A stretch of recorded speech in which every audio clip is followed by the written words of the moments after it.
Morten. I'm a Sensorimotor Psychotherapist, and today I'm joined by my lovely friend Fliss. Hello. And we're going to be doing something really different today. We're going to be doing a demonstration of sensorimotor work. And she's kindly come along to volunteer. She's got no idea about sensorimotor work, which is absolutely brilliant. So it really does replicate a kind of first session setting, okay? And we're just going to see organically what comes up. So, really excited. Well, I am. I hope you're too. Okay, so if you're enjoying these videos, then give us a like and subscribe to our channel because it really helps us get our message out there to loads more of you.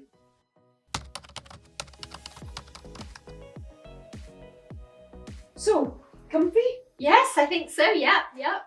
Normally, obviously, we're doing the filming for this. Yeah. So normally we'd be sitting one chair there with a bit more distance between us. So it's slightly more kind of unnatural because we're a bit close. Mm-hmm. But that's absolutely fine. We just go with it and work with it. Okay. And so, you know, today you want to just talk a little bit about what Christmas Yes. is Well, like I thought, for you? yeah. Well, I just thought, yes. So I'm struggling to get into the Christmas spirit, which I often do. I'm a bit bar humbug, and I love Christmas Day, and I love all the family and being around everybody. But what I don't like is the whole kind of build up, the pressure, the commercialism, if you like, you know, the kind of forced jolliness of it all. I don't know, just like, I'm a little bit on the fence about it all. Forced jolliness. Yes, that's how I think it is. Do you feel under pressure? Yeah, doesn't everybody? I don't know, I just feel like, you know, it's supposed to be the most wonderful time of the year. And I think it's not, for a lot of people, it's not the most wonderful time of the year. And so a little bit of pressure, just a little bit like digging my heels in about it. Okay. How far in at all are you with the Christmassy thing and preparations? I've done nothing at all. Okay. So done That was nothing. quite a definite Yeah. stop sign. I've done nothing. Yes. We all have different kind of unconscious parts of us that come up. And very often our head tells one story and our body unconsciously just tells another. The one thing that sometimes people feel doing this kind of work is it can feel in the beginning a little bit kind of, I'm really being watched here and really under scrutiny. And as I'm kind of saying that and kind of bringing that up to some of your parts, I'm just noticing your body's kind of angling slightly away. Okay. And your eyes kind of just narrow a little bit. There's maybe a part of you that is a wee bit kind of not quite sure what's going on here. Yeah, I'm trying to like sit in a very sort of proper way, I think. Proper way. Yeah. Yeah. What's a proper way? A proper way with like my legs together and and I'm, you know, calm on the outside, but not going on underneath. That's kind of my usual go-to. Okay. And I'm sure a lot of people watching this will be so familiar with that. We're very conditioned. There's an expectation we feel, and sometimes there is, to, I'm great, I'm fine. And obviously, you know, if I ask you anything and you don't want to say, that's absolutely fine. Everything's part of the process. And I'm not sure at all if you've ever done any kind of body work, any kind of meditating, yoga, anything like that. So I don't know how familiar you are with what's going on inside there. Yeah. But let's just have a wee poke about. Okay. And see. Yeah. How do you know there's a lot going on in there? Well, I don't know really. I just suppose I don't know. I think it takes a lot of effort to look this calm. That's what I think. And yeah, I don't know. It's like just like I've got this picture of me sitting there in the chair, you know, with my legs here and my hair, like hanging out like a, you know. Would that be a relaxed view? I don't know. Okay. I don't know. But that image just came up for you. yeah, what's the opposite to sitting here all prim and proper like this? And Okay. Yeah, it'd be like that. It'd be like Right. letting it all hang out. So there's an expectation to look prim and proper. Yeah. And to sit properly. Yeah. Oh yeah. Uh-huh. Has that come? Is that a very familiar thing that's been around? A message that you've been given a lot? Well, I think the message might be like, yeah, there are certain ways of being that are acceptable and others which aren't. Okay. And so one has to abide by the certain ways of being, like being jolly at Christmas. Absolutely. In order to fit in order to, like, you know, succeed, in order to have a brilliant life. Wow. That's a lot to live up to. It is, isn't it? Oh, by the Yeah. way, I'm sitting in a chair. Yes. And obviously, you just wonderfully agreed to do this. Yeah. And so, you know, there will be a degree of unsettlement, if Mhm. that's a word, in there. Mm-hmm. But those things are all good. And we've got a couple of cameras pointing Yeah. at us. Mm-hmm. And, you know, with potentially people are going to be watching this. So it's like volume turning up. Not just me kind of, I was going to say scrutinising. That's a little bit, but really noticing and paying attention. And clearly you know the expectations on you to look prim, to look proper, to look like everything is absolutely fine, and it takes a lot of work. And then we get the glare of Christmas coming that just really ramps it up. Now, I noticed when I asked about your, you know, how can you tell that there's a lot going on inside? I noticed you kind of, your head went that way, your eyes went up. It's as the furthest place away from actually what's going on in here as it was possible to be. And so you might have a little kind of escape route part that would like to just be, oh my God, 100 miles away from here and away from in here as is possible to be. And we just start building a little picture of kind of what goes on in there. Can I just ask you how you would describe the way you're breathing right now? Because it looks really, it's quite invisible. Oh, that's interesting. Yeah, probably quite shallowly, I think. I'm breathing from here, definitely. Yeah. Yeah. And quite often our breath goes quite small and quiet. Because the parts that are feeling like, oh my God, and this hard work that you're doing to look normal, they've got to be really good at hiding. Yeah. And when things hide, they go very small and very quiet.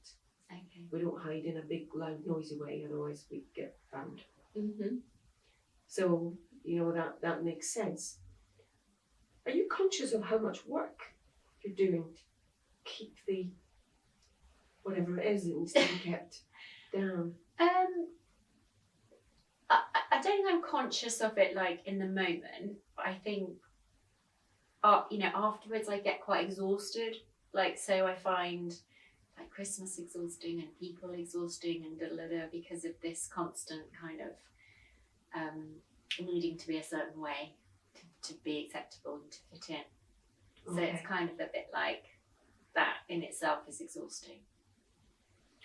Yeah, absolutely. What would happen if you stopped doing that work to keep things suppressed? I don't know what would happen. At the end of the day, probably nothing. But just quite conditioned to do these things. Like, I've always done them, so it's hard to break a habit, isn't it? Yeah. Something that comes up a lot when I'm working with people is often we sometimes have a part of us that is uncomfortable being seen. Mm-hmm. And if we have to be seen, we have to be seen in a certain way Mm-hmm. that is acceptable. Mm-hmm. If I was to ask you, I am going to weave in Christmas around this, but it's like what I'm doing is getting kind of patterns that are linked in to all of these different, that make all the different things, the components that make you, that makes this unique. Mm-hmm. In a sensorimotor session, in any kind of session, nobody can do anything wrong. And so any part that shows up, anything that shows up at all, it's like, oh, that's interesting. Mm-hmm. There's no such thing. There's just ways that we react. Mm-hmm. And they can just be quite revealing. Mm-hmm. Reveal quite a lot. And I noticed when I asked you about your breath, you said, I think. I think it's quite shallow.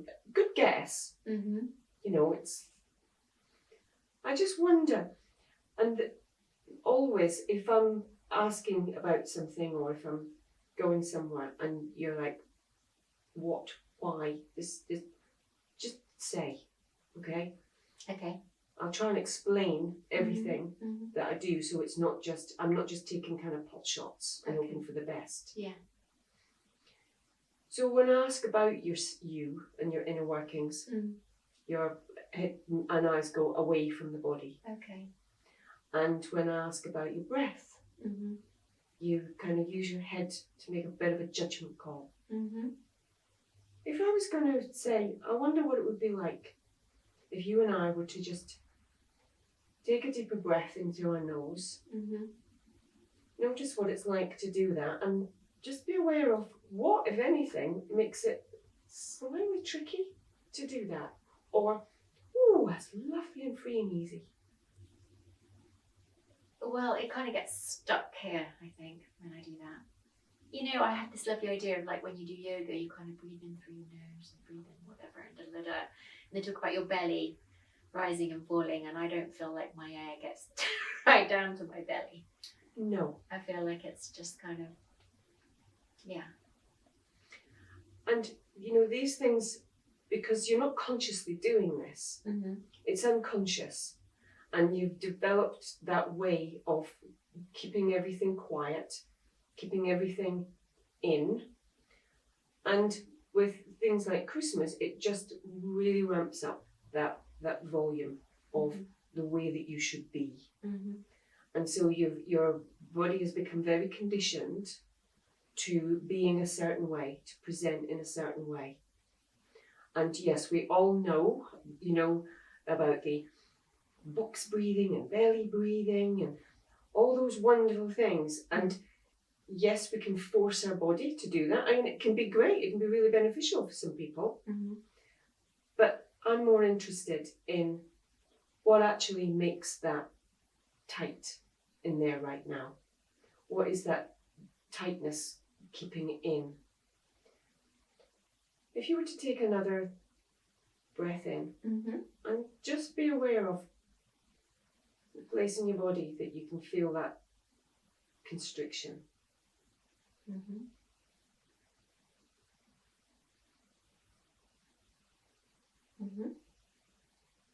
Does it get less as you do it, or does it stay the same, or does it get more?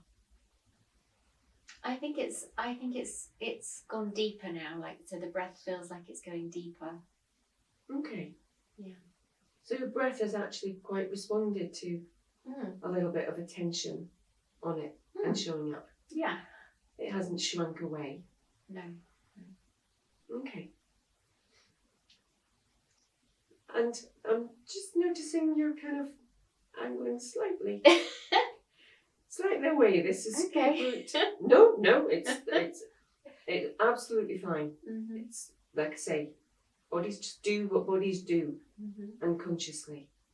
And often you might not be aware of a little part of you just being slightly on edge and on the lookout. But when you bring your attention to things, it can sometimes be quite revealing. So what does Christmas Day, when you visualise Christmas Day, what does the day look like? Oh no, the day, I like Christmas Day. Like I love Christmas. And it's a good day. It's like lots of family around and lots of eating and having fun, playing games. So it's nice.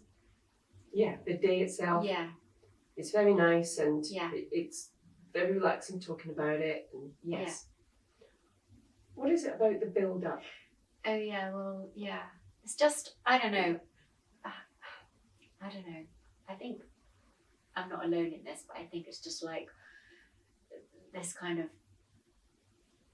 everything is geared towards this one day, isn't it? And everyone's supposed to be having the most wonderful time. And I don't know, there's a lot of consumerism, there's a lot going on. It's all a bit in your face, isn't it, really? And it's like, I just prefer to kind of like, would like to just wake up on Christmas Day, quite frankly. Yeah. And your hands completely agree with you. Good.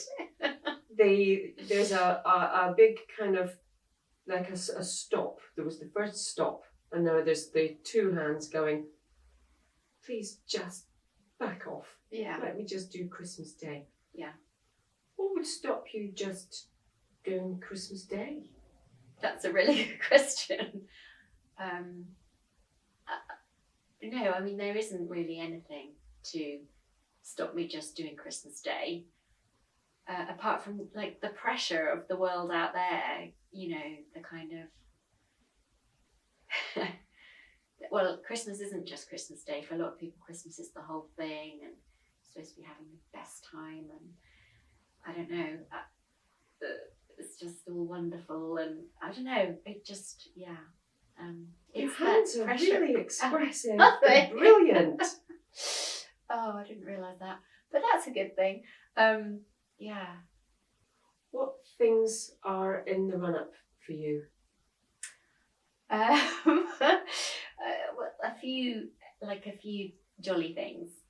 Kind of Christmas fairs and carol services and stuff like that, really. Yeah, a few things going on.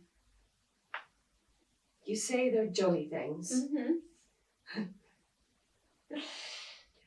Is there a part of it's jolly and a part of it isn't? Because you've got a half jolly face about it, and then a half kind of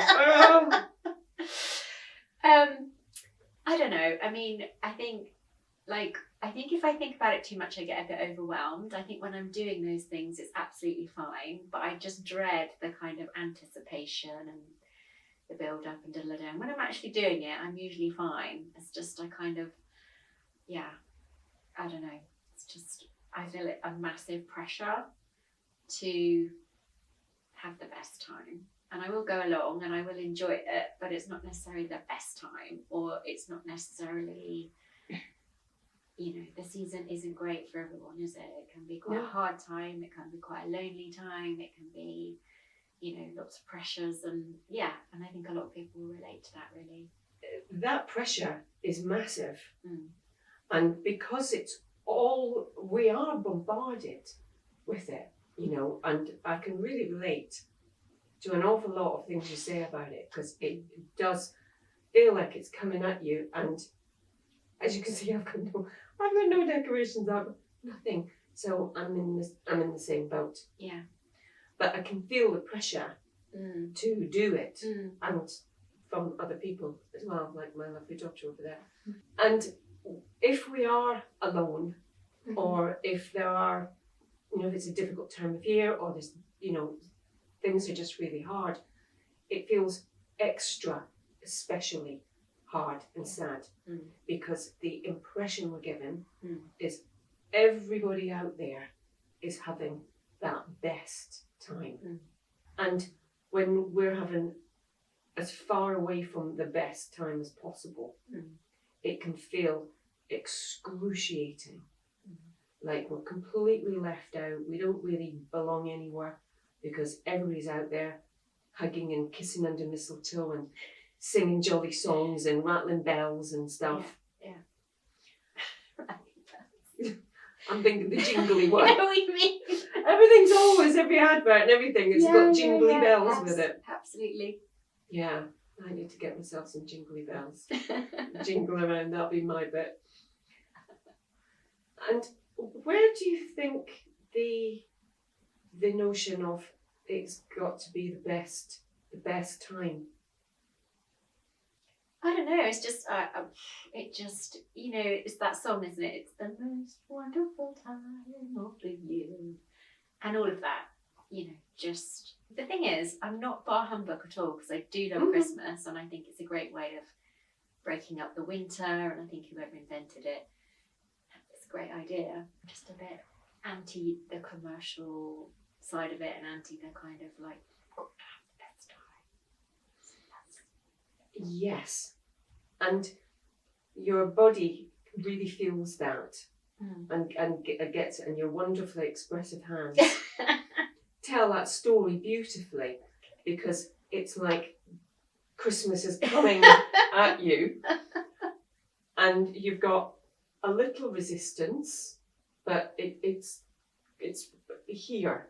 It's like it's coming right at you. As you're talking about that, has your breath gone quieter? Yeah, my breath does feel quite quiet, yeah.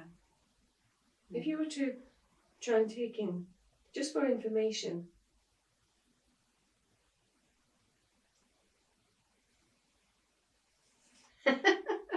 wow, you really worked at that, at trying to do the best big breath. You can see even in little tiny things how these patterns just keep coming and just keep showing up. But the brilliant thing about it is, because whatever happens externally, whatever our kind of experience and how we're interacting out here, relationships, everything, it has a mirror image inside. And so your, need to be looking this certain way, depicted by you, it's mirrored on the inside. I have to take the best, deepest breath, even if it is like really hard work. It really kills me. Get it in there. Yeah. Okay. And so you can see, one, you're really tenacious, you're really determined, and you get things done. Breath, you're gonna be in there, be It's gonna big. be deep.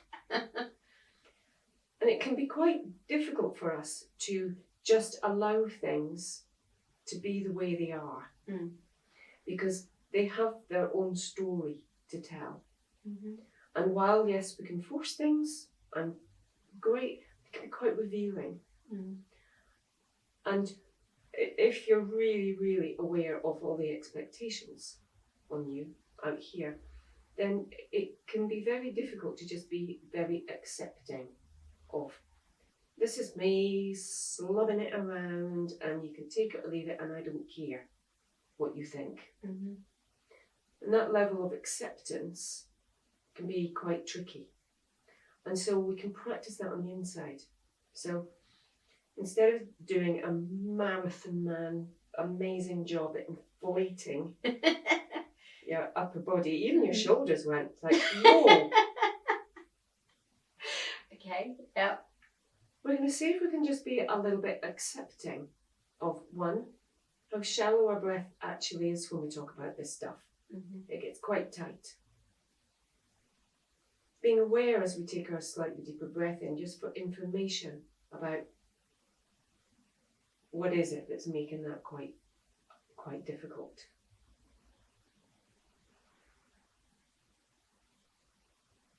Where do you feel they kind of block the constriction?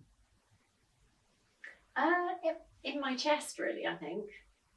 Yeah. Yeah. Mm. And as your hands naturally go there, Mm. this is something that your body naturally does when it, with any kind of thing coming at it. It's going to get quite constricted. It's your good way of keeping everything down. Mm-hmm. When we know that that's what the body does, what we don't want to give the body the message of it's doing something wrong, because it isn't. Mm-hmm. It's just doing what it's been kind of evolved to do, and through, developmentally, what kind of coping mechanisms have come up. It's tight here, the breath's really small. Mm-hmm. Let's just see what it's like to try and apply a bit of pressure from the outside. Mm-hmm. So we're joining in with the body and we're taking over that pressure. And I see you looking at me really closely as to how I'm doing it so you can do it right. I'm doing it right. Yeah. Yeah. And sometimes a way of getting around that, because it's so second nature, it's like, okay, what's the job? I need to get it right so I can be prim and proper, do whatever. Yeah.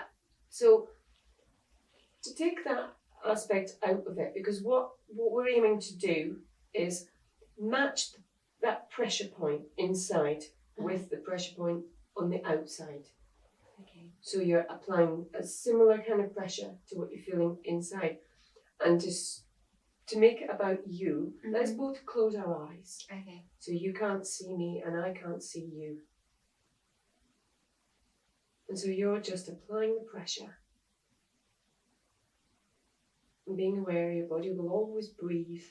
It won't stop breathing. And what it's like when you're taking over that job, joining in with your body. And then when we release, we're just going to release really slowly. And as we release it, we can open our eyes. And the only information you're looking for is what your breath is telling you. Whether it liked that feeling of compression or it didn't. And it will tell you when you release it by, does your breath deepen? Does it get even tighter? Or does it just stay the same? If you're to check in with your breath, what do you think it's? I think it's got a bit deeper, actually. Yeah. When I did it, I felt like I couldn't apply the pressure on the outside, wasn't as much of the pressure on the inside. But it did make a difference, even though I don't think the pressure was as much on the outside. It tells you there's a lot of pressure. Yeah. Internally. Yeah. So much so that you actually couldn't push it as hard as it feels on the inside. Another thing we can it's just an experiment for your breath, because your hands seem to quite like being on there. They do. Yes. And just notice if your breath matches your hands and your enthusiasm. If you try and just take a deeper breath in just to see. Yeah, I think it's still fairly shallow, but it is going deeper than it was. That's what I would say about it. Okay. And again, there's no expectation on your breath that it needs to be deeper, that it needs to be, that perfect breath. No. It's just to try and, being curious about it and learning to listen to how you can tell from your body whether something is the right thing for your body or not. Because a lot of the things that we decide to do, that's a good idea, we're using our head and then trying it on and see how we feel. What I always say to people is that's brilliant, fantastic. But if you really want the message from in here that it really is good, learn to listen. Learn how to pay attention. And then when we do something, your body will go, well, that one was okay, but this one is brilliant. I really like this one. So let's just see what your breath tells you if you put one hand on your chest and the other hand on your stomach.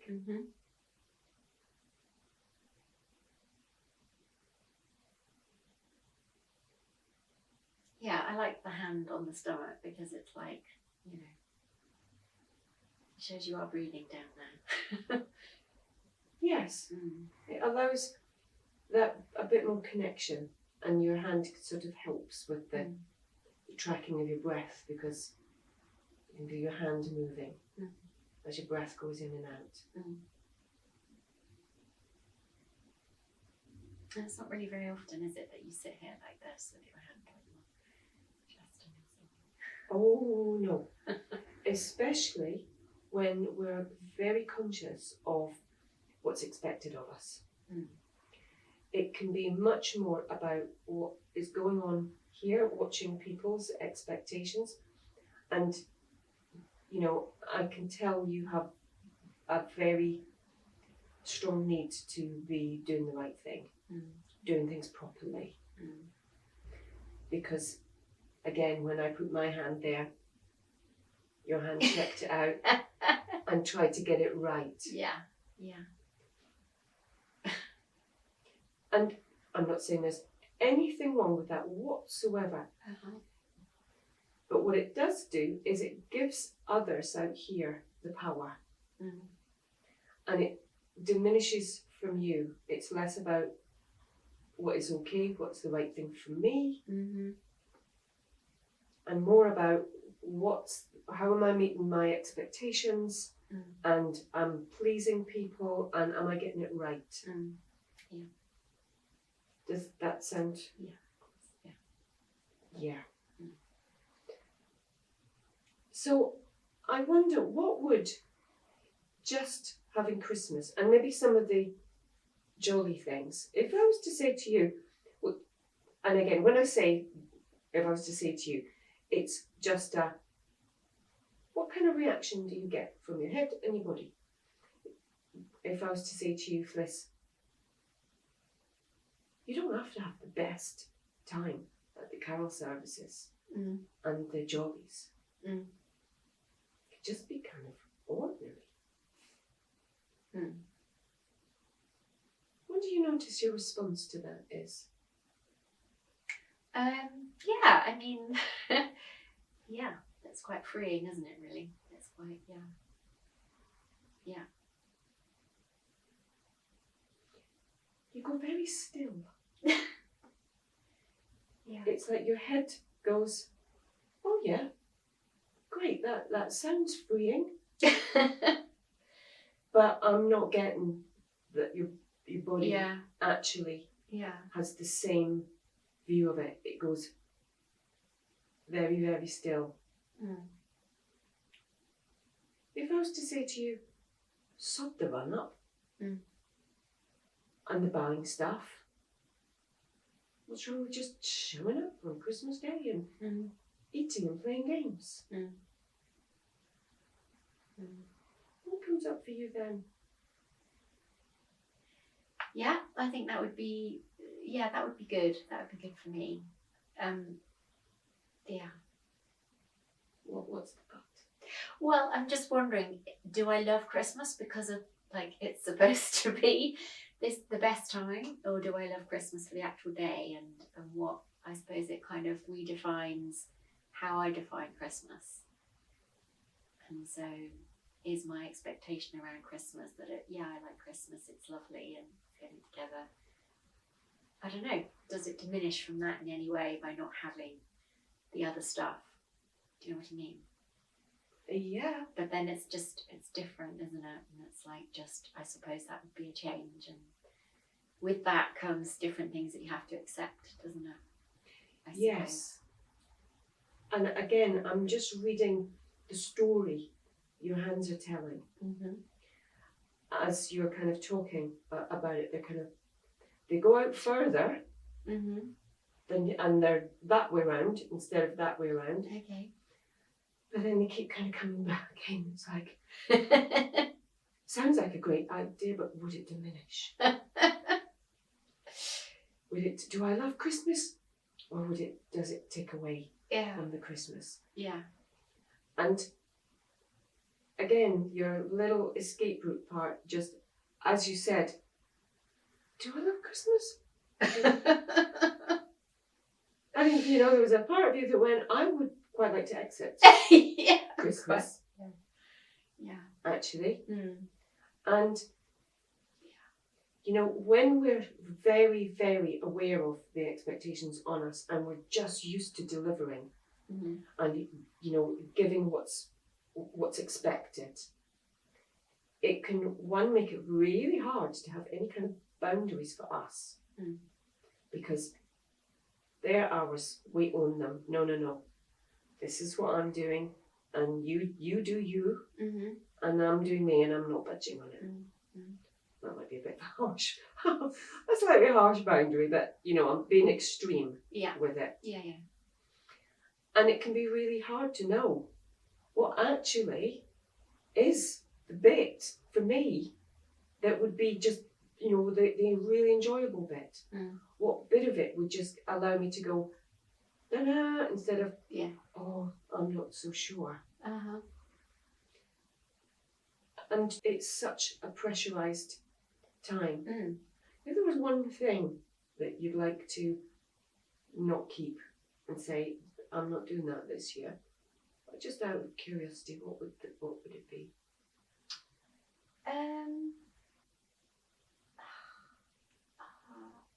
Maybe presents? I don't know. It's really hard to say. Yeah, it's... Not sure. I think it's more to do with the fact that it's like, although there's a pressure to have the most wonderful time, and so if you don't feel like you're not having the most wonderful time, are you, like, by not doing those things, are you then not having the, I don't know, but you're right, what for you makes the most wonderful time? You've got to think about that, haven't you, really? And it's not the same as everyone else's. No. No, it isn't. And actually, you can hear the fear factor in that. Maybe the presents, you went quite rigid. Yeah. At the thought of that. It's Yeah. like, oh my God. And then the thoughts that come with it. But would that mean that I'm not going to have the most wonderful time? Exactly. Am I doing myself out of it? Am I doing myself a disservice? I think it's just that arriving on Christmas Day. Do Christmas Day and presents and nice food and nice things to drink and games and seeing the family and all of that.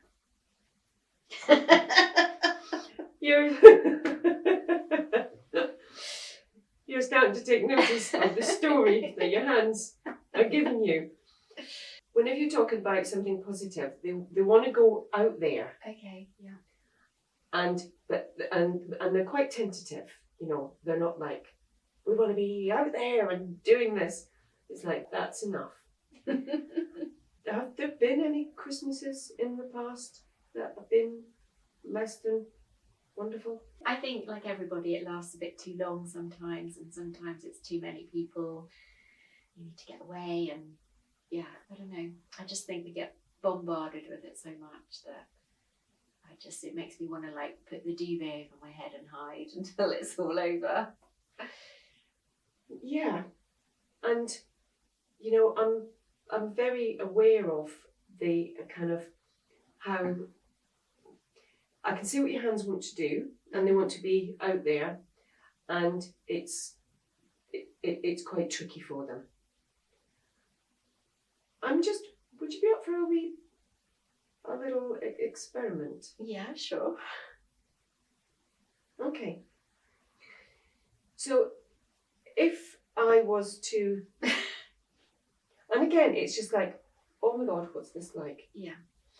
And what I'm doing is just giving your hands an opportunity to do the thing that it would appear to me, but I could be completely wrong, that they would actually like to be able to do. So what do you think my hands want to do? Go out here? Well, I'm not too sure, but we can do a couple of little experiments. Okay. Because you can wiggle them out there. But I was thinking about something a little bit more oomphy. Okay? Because all the expectation has been on how to be And so I'm just going to say, oh, all right then, let's just see what your hands do if I was to say to you, how about I hold a cushion up in front of you, and you put your hands on the cushion and see what it's like to try and shove them away. Okay. Okay. So I'll apply a bit of pressure and just an invitation.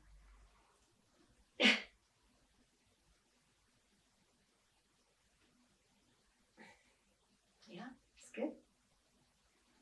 How do you recognise that's good? What tells you that's good? I don't know, my back cracked, which was very good. Okay. Yeah.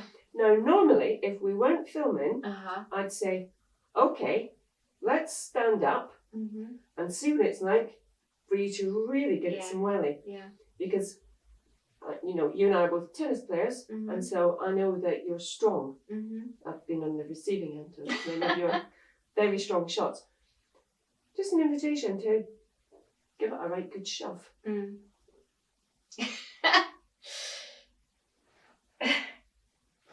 Yeah. Brilliant. Now just take a note of the way that your body's breathing, your back crack, and just notice as you kind of sit back from that position that your body goes into. What is the aftermath of the shove? Don't know really. I'm not to take a slightly deeper breath in. What does it tell you? Don't know. I feel like I'm not sitting to the side anymore. I'm a bit more upright and a bit more grounded. You are, yes, you are upright. You are grounded. Your shoulders and your arms kind of, if I was to put words to them, it would be something like, I'll be in trouble now. Really? Yeah. They've gone very, very good girl arms. Yep. And keeping still, and your hands want to express themselves. But I think there's just that little tentative part of you that I could see in the flashing of that eye. I think is maybe worried that now they're going to be in trouble because they've shoved the lady away. So let's just give them an opportunity to move and give them a bit of a rub. So that they can actually feel that there's something there. It's like, okay, here you go. Nobody's in any trouble. We're allowed to. We were given permission and we gave it a right good shove. And we want it to be as, if it is a good exercise to do for the hands, then we want to make sure that they have the maximum. And, as you do that, they soften a little bit, and your hands are kind of free to tell their story again. Shall we wrap up there? Yeah. Does that feel that's good. Brilliant. Any kind of comments about the process for you? I don't know. It was quite intense.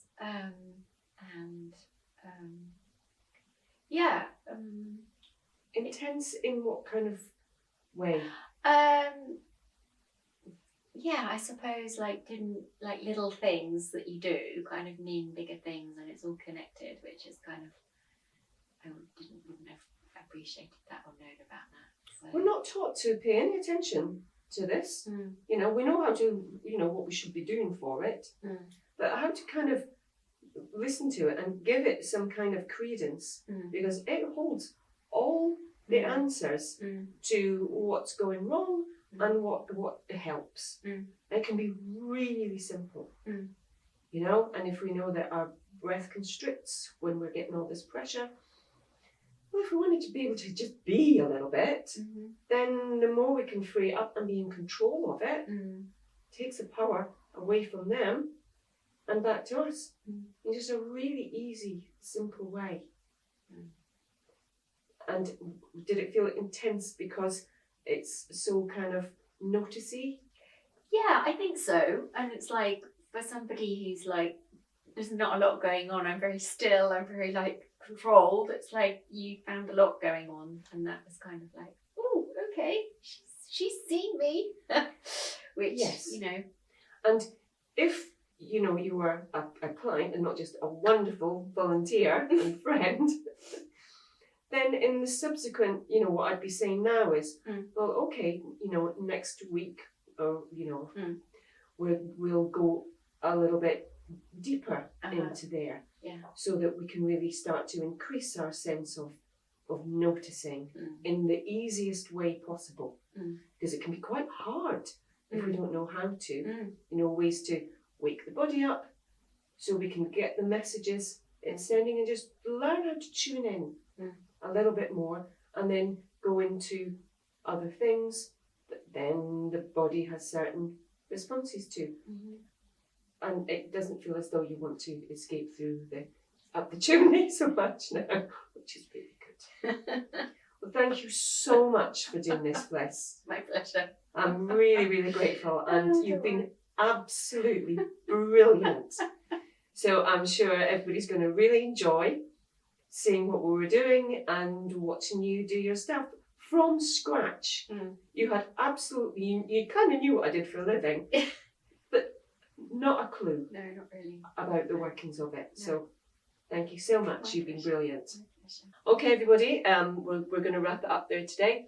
If anybody has any questions about sensorimotor work, about the work we're doing today, then please stick them in the comments, because they're really helpful. I'm sure whatever question you have will resonate with other people as well. If you've enjoyed this video, give us a like and subscribe. I look forward to seeing you soon. Bye.